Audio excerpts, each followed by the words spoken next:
Hi everyone, Mrs. Kane here. Today we're going to be creating a winter landscape. We're going to be drawing birch trees, and we're going to be kind of combining a lot of things that we've been learning so far. We're going to include some visual texture. We're going to create some different lines. We are going to be looking at some organic type shapes, and we're going to be working with some watercolor techniques. If you don't have watercolor, I'm going to show lots of different ways to do the project. First, I'm going to show you the kind of tree that I'm talking about, which is found here in Michigan. This is a birch tree. So you can see the birch tree has a very interesting texture to it on the tree trunk. The bark is really interesting. It almost looks like white paper wrapped, almost like a mummy, wrapped around the tree trunk with some burn marks in it. This actually isn't a burn mark. This is the tree bark. So we're going to show these striated lines with some of these organic shapes to create the tree bark. And you can see here the trees start to have a yellow leaf in the fall. We're going to do a winter landscape, so you're not going to see those leaves in our picture. Okay. To do that, I'm going to show you our kindergarten through second grade version, our lower elementary, where we did a vertical tree trunk. So I just want students to focus on creating these vertical lines going from one end of the paper to the other. Okay, and then I'll show you in a second. So if you need to pause or fast forward or whatever you need to do in the video, you can do that. I'll show you what we did for the upper elementary. For the lower elementary, start at the bottom of your paper, and you're going to use a black crayon and draw a vertical line from top to bottom. So vertical lines go up and down. If for some reason your line's not totally straight, that's okay, because these are found in nature. Tree trunks are not totally straight. I'm going to use my two fingers here as kind of a guide. This is about how thick I'm going to make that first tree trunk. You can measure that, or you can just eyeball it and put what you think looks best. Okay, and I'm going to make on my paper, I'm going to make 3 trees. And I just want these a little bit diagonal, but generally just 3 vertical tree trunks. Okay, now for our upper elementary, we took this a step further, and we had the trees start a little bit off of the bottom of the paper, adding in this horizon line. Okay, so I want your trees to start a little bit up off the bottom of the paper, and then we also showed how the birch trees start to branch off. Birch trees start to branch off quite low to the ground, unlike some other trees.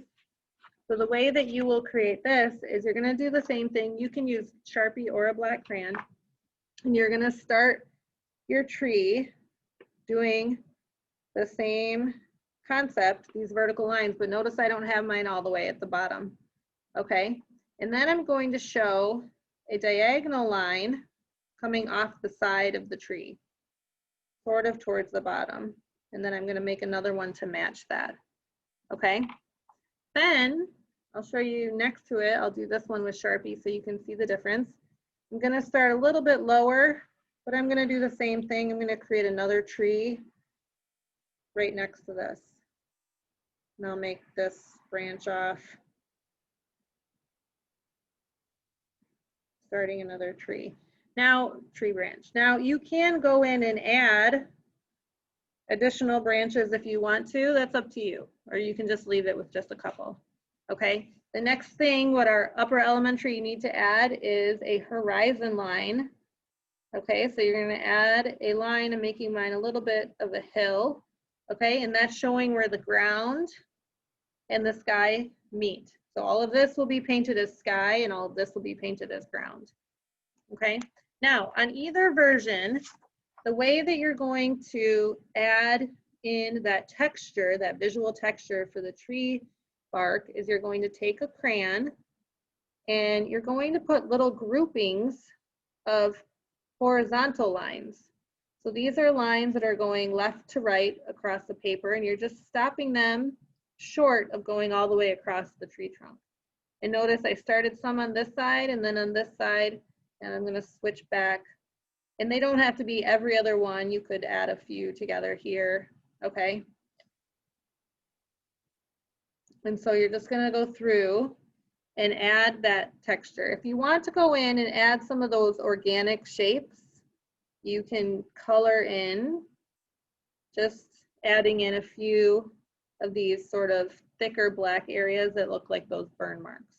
Okay, so go ahead and add that visual texture using these groupings of lines that are going almost all the way across the tree trunk, but not quite.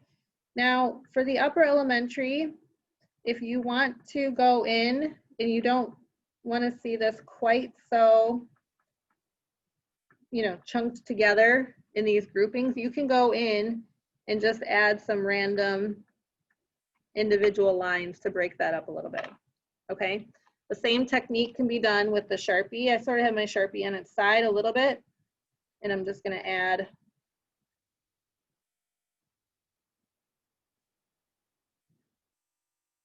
these horizontal groupings of lines.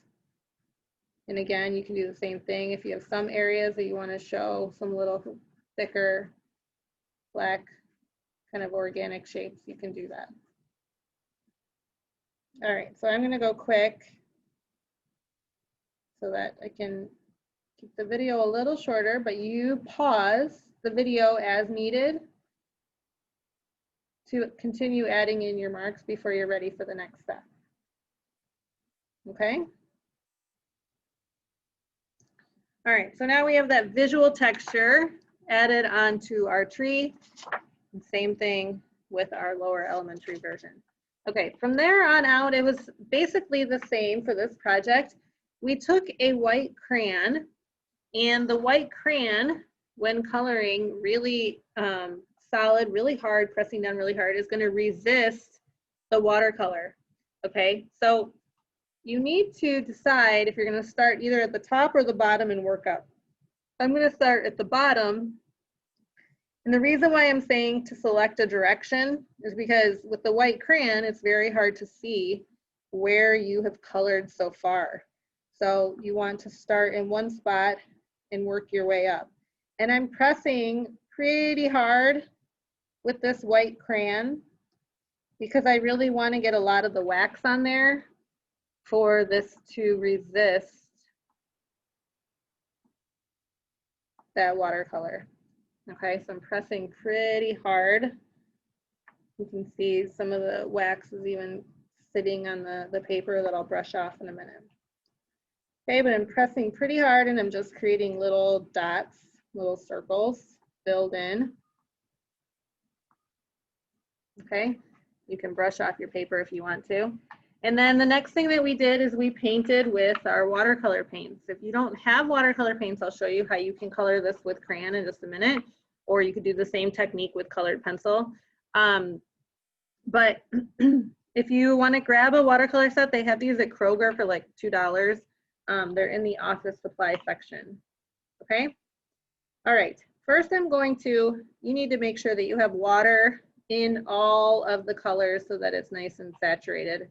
Okay, and any color that you're going to use. And if you're going to use yellow, remember to always use that first before you muddy up your water, because it'll get your paint palette all messy and it'll be hard to have nice good yellow paint again. I'm going to choose to just use the cool colors, and for my sky, I'm going to use blue and the violet, okay? But first, I'm going to go onto my paper, and I'm just going to add a little bit of water.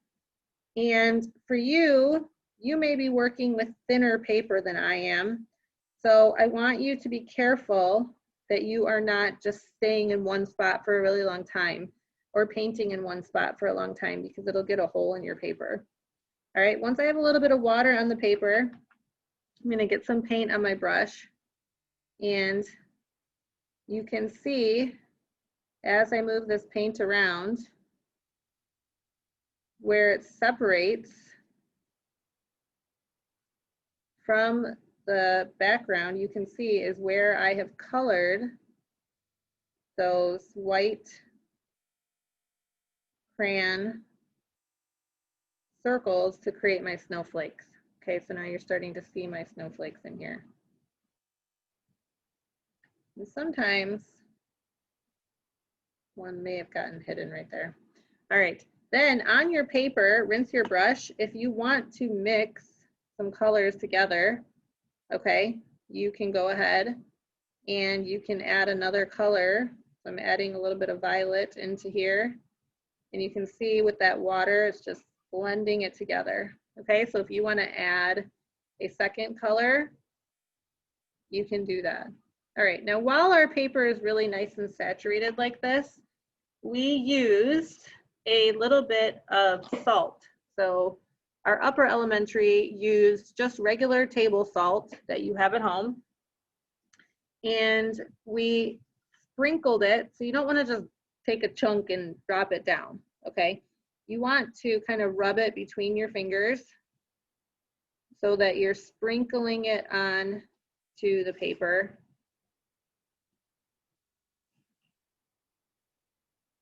And you don't end up with just a big giant chunk.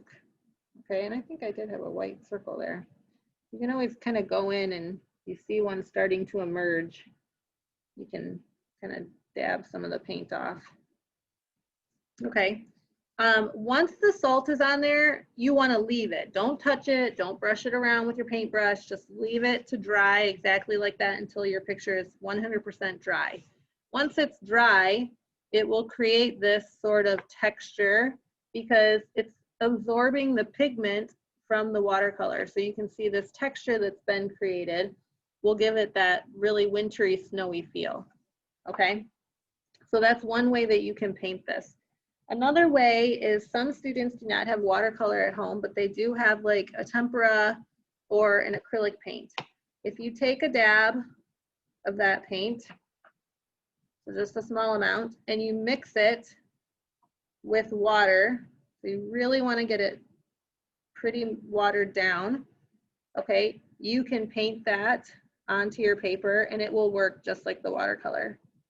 Okay, so you can paint this directly onto your paper and you can still do the salt technique if you want to do that.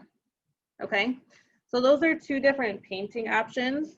A third painting option, now I've had some students say that their paper is really thin and this didn't work great for them.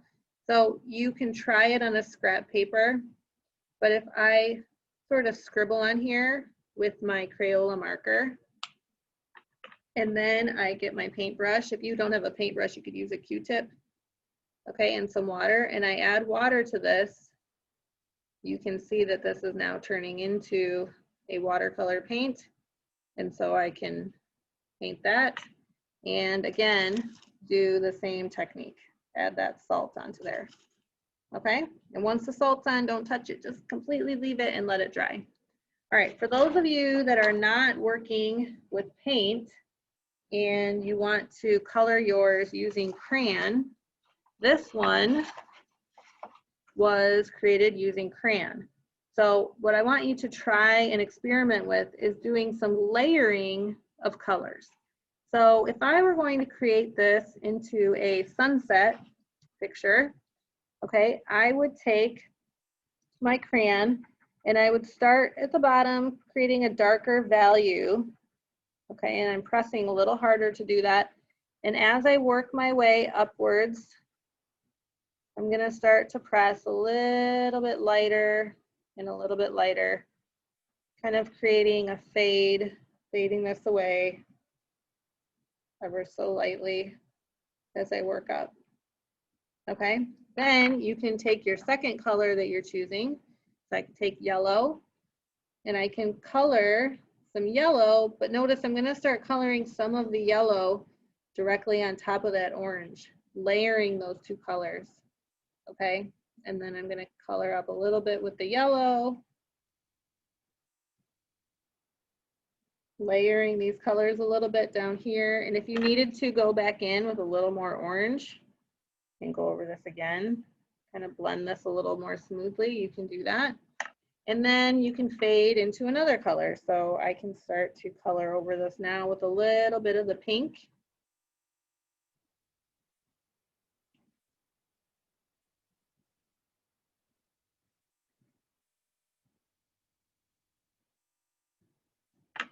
And you could do the same if you wanted to even fade into, this is like a violet red. okay? And try working on layering some of those colors, and you can do the exact same technique if you are using colored pencil. Okay, and the very last thing that we did, back to our painting, is if you have a piece of plastic wrap, so just plastic wrap from your kitchen. You don't need a big piece, just a little piece like this, okay? You can, once again, add a little water onto the ground. You see some of my colors starting to bleed a little bit, and that's okay. I'm going to add a little water to the ground, and then you can choose a color or a couple of colors if you want to sort of mix them onto the ground. I think I'm going to rinse and even add a little bit of green onto here. Okay, but you want the color to be really, really saturated. Make sure this color is like really got a lot of paint on here. Okay, you want to have a lot of paint. So the paint's really, really saturated on here. Okay, and then what you're going to do is take this plastic wrap and you want to crinkle it a little bit. Don't make it into a big ball that you can't get apart, but just sort of crinkle it up a little bit so it's got some little folds in it. Okay, and then you're going to put this down onto the paper. Okay, and then you're going to leave it until it's completely dry. So this could take up to like 2 hours. And just so you can see, that's going to give you a texture like this, which will make it look very icy on the ground there. Okay, it'll make it look very icy.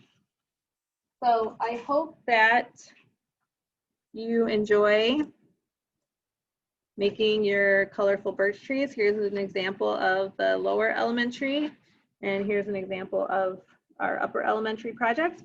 And I hope you have fun. Send me some pictures, and I will see you soon.